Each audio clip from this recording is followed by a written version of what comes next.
Minsan kapag tumingin tayo pabalik, parang hindi ka panipaniwala ang lahat ng pinagdaanan natin. Sa mga sandaling akala natin bibigay na tayo. Mga panahong hindi pa natin may kwento. Sa mga pagkakataon na pinili nating sarilinin dahil sa sobrang bigat hindi natin mabanggit. At kahit ilang beses tayong natumba, nandito pa rin tayo. Hindi dahil naging mabait ang mundo. Hindi dahil gumaan ang buhay. Nandito tayo dahil hindi tayo binitawan ng Diyos. Habang marami ang gumuho ang mundo, tayo man unti-unting natutong humawak ng mas mahigpit sa Kanya. At sa paghawak na yon, may kapayapaang hindi kayang ibigay ng kahit sino. Nakita natin kung gaano kabilis magbago ang buhay.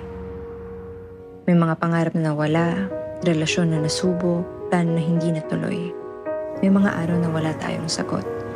Araw na nagtatanong tayo sa sarili natin. Araw na lumuha tayo ng tahimik.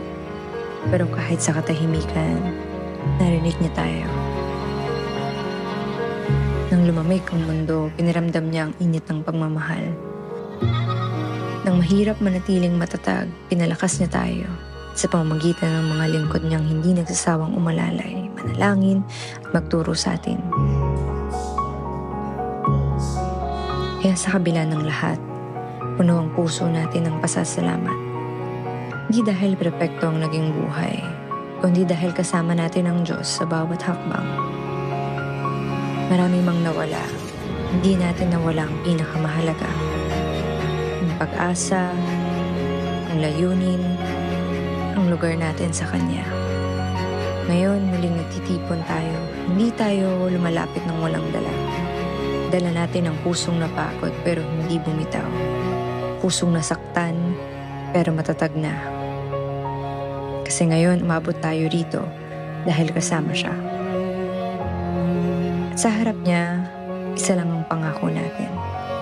Magpapatuloy tayo, mananatiling tapat, kasama sa pamamahala ng buong puso. Bubuhayin ang bawat araw para sa kanyang kaluwalhatian.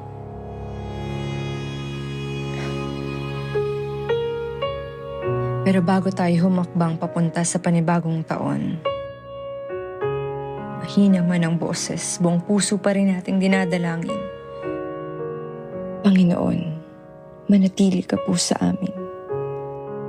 Kapag nangihina kami, akayin mo po. Kapag naliligaw, ibalik mo po. Kapag mabigat ang lungkot, yakapin mo po. Tilihin mo po ang puso naming dalisay, ang pananampalatayang buo at ang pag-asang matibay. Ang pangako po namin, lagi at laging magpapasalamat. Ano man ang dumating,